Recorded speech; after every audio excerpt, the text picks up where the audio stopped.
Bismillahirrahmanirrahim. Assalamualaikum warahmatullahi wabarakatuh. Innal hamdalillah nahmaduhu wa nasta'inuhu wa na'udzu billahi min shururi anfusina may yahdihillahu fala mudhillalah wa man yudhlilhu fala hadiyalah. Asyhadu an la ilaha illallah wa asyhadu anna Muhammadan abduhu wa rasuluh. Alhamdulillahirabbil alamin. Wassalatu wassalamu ala asrafil anbiya'il mursalin wa ala alihi wa sahbihi rasulil ajmain. Bersyukur kita terhadap kehadirat Allah Subhanahu wa taala yang mana dengan rahmat-Nya lah kita masih bisa diberi kesempatan untuk beribadah kepadanya di Masjid Nurul Ikhlas yang kita cintai ini. Tak lupa pula salawat bertasalam kita haturkan kepada baginda Muhammad sallallahu alaihi wasallam, karena berkat jasa beliaulah, jasa yang tidak terhitung banyaknya, kita dapat berada di zaman yang terang benderang ini. Dari zaman jahiliyah, dari zaman kita menyembah batu, menyembah berhala, menyembah patung, ke zaman yang terang benderang ini. Bapak, Ibu, adik-adik, rekan-rekan, sudah satu abad lamanya, mungkin satu abad 400 tahun ya, dahulu lahirlah seorang manusia yang kita tunggu-tunggu, yang ditunggu oleh seluruh penghuni alam. Sang ilahi menunggunya, sang penduduk bumi menunggu kehadiran manusia ini. Manusia itu menjadi kekasih Tuhan, Tuhan semesta alam. Manusia yang akan membawa kita ke derajat manusia yang paling tinggi. Manusia yang akan membawa kita menuju zaman terang benderang seperti ini.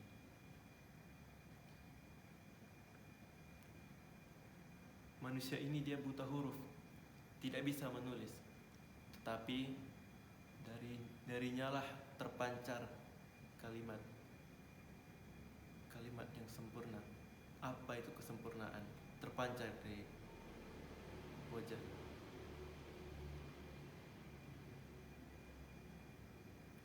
Dialah Nabi Muhammad SAW, Nabi yang menyempurnakan agama Islam ini, agama rahmatan lil alamin. Dia menyempurnakan keyakinan manusia dari yang menyembah berhala, dari menyembah yang tidak bisa apa-apa, kepada Allah Subhanahu wa taala, Tuhan seluruh alam yang maha perkasa. Dialah manusia yang paling cantik akhlaknya. Makanya tak heran jika beliau dijuluki Habibullah atau kekasih Allah. Beliaulah yang patut menjadi idola kita.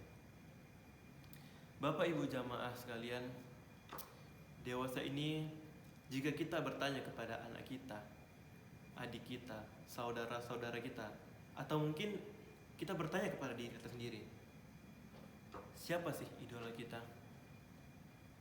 Mungkin jika kita bertanya kepada anak-anak kita, mungkin dia akan berkata, opa bu, opa, Taehyung, itu idola mereka. Tetapi mungkin hanya sedikit yang bakal menjawab, Nabi Muhammad SAW itu idolaku.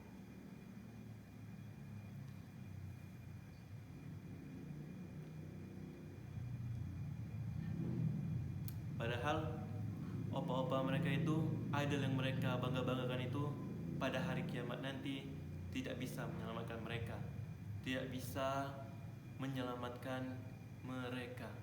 Yang menyelamatkan mereka itu hanyalah Nabi Muhammad SAW. Lantas siapakah yang harus kita idolakan? Opa Korea atau Nabi Muhammad? Jika kita pertanyakan lagi, apakah opa-opa ini kenal dengan kita? Setiap hari kita nonton dia, nanti di hari kiamat kita bertanya, opa, selamatkan aku, save me opa. Apa kata opa? Maaf, aku aja kesusahan sekarang.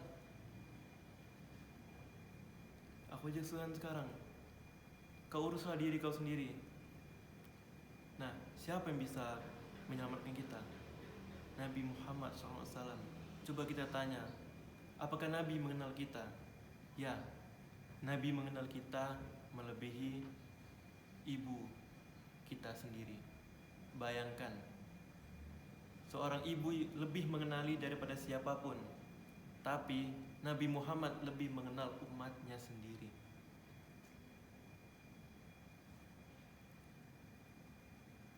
Pertanyaannya, kenapa sedikit sekali yang menghidupkan beliau ini?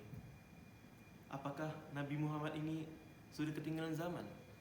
Atau mungkin generasi kita yang tidak mengenal kisah-kisah beliau, suri tauladannya.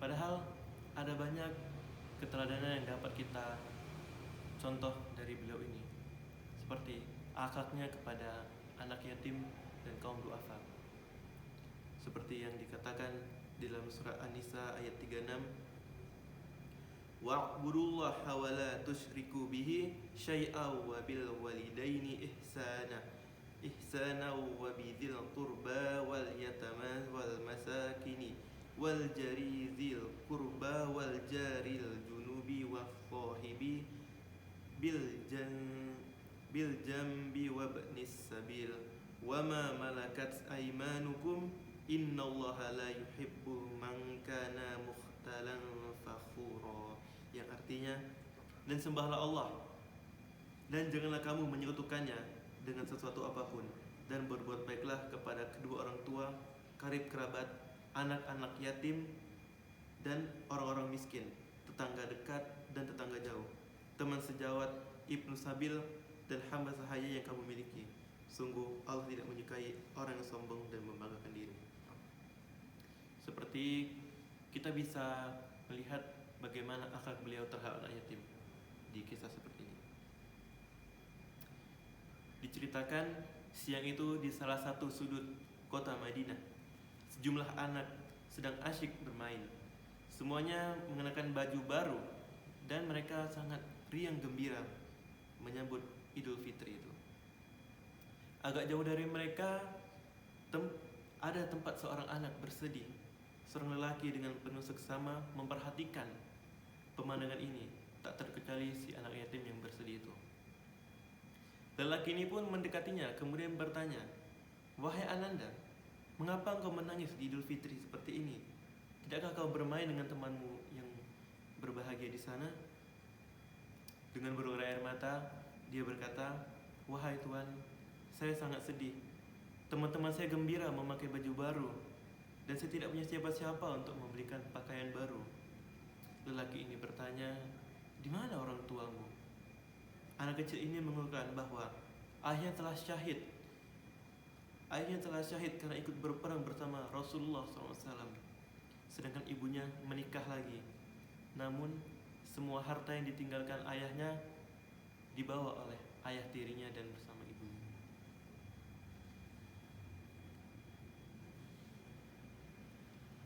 Lelaki ini pun kemudian memeluk dan membelanya.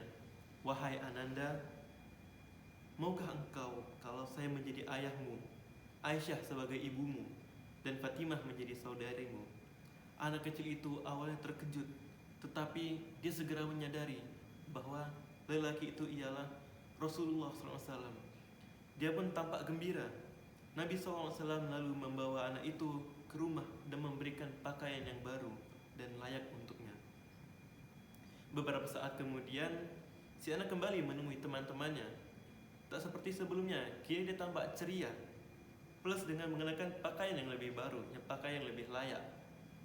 Menyaksikan itu, teman-temannya pun heran. Kenapa? Kenapa kamu sebahagia itu?"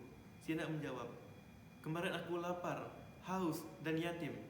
Tetapi sekarang aku bahagia karena Rasulullah SAW menjadi ayahku, Aisyah ibuku, Ali pamanku, dan Fatimah saudariku. Bagaimana aku tak bahagia?"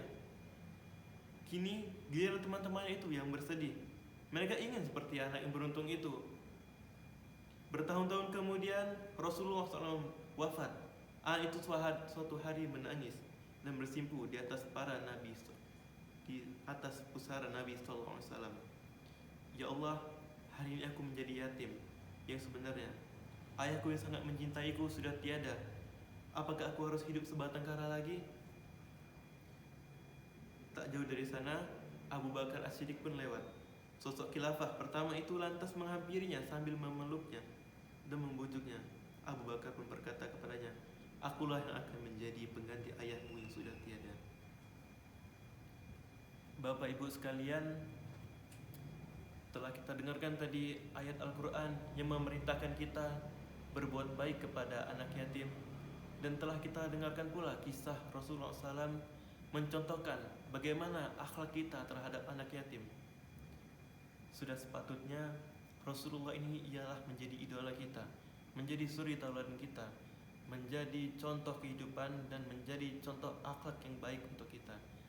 Sudah seharusnya kita mendidik anak-anak kita dengan menceritakan kisah-kisah Nabi agar anak kita tumbuh sesuai yang dicontohkan Nabi Muhammad SAW.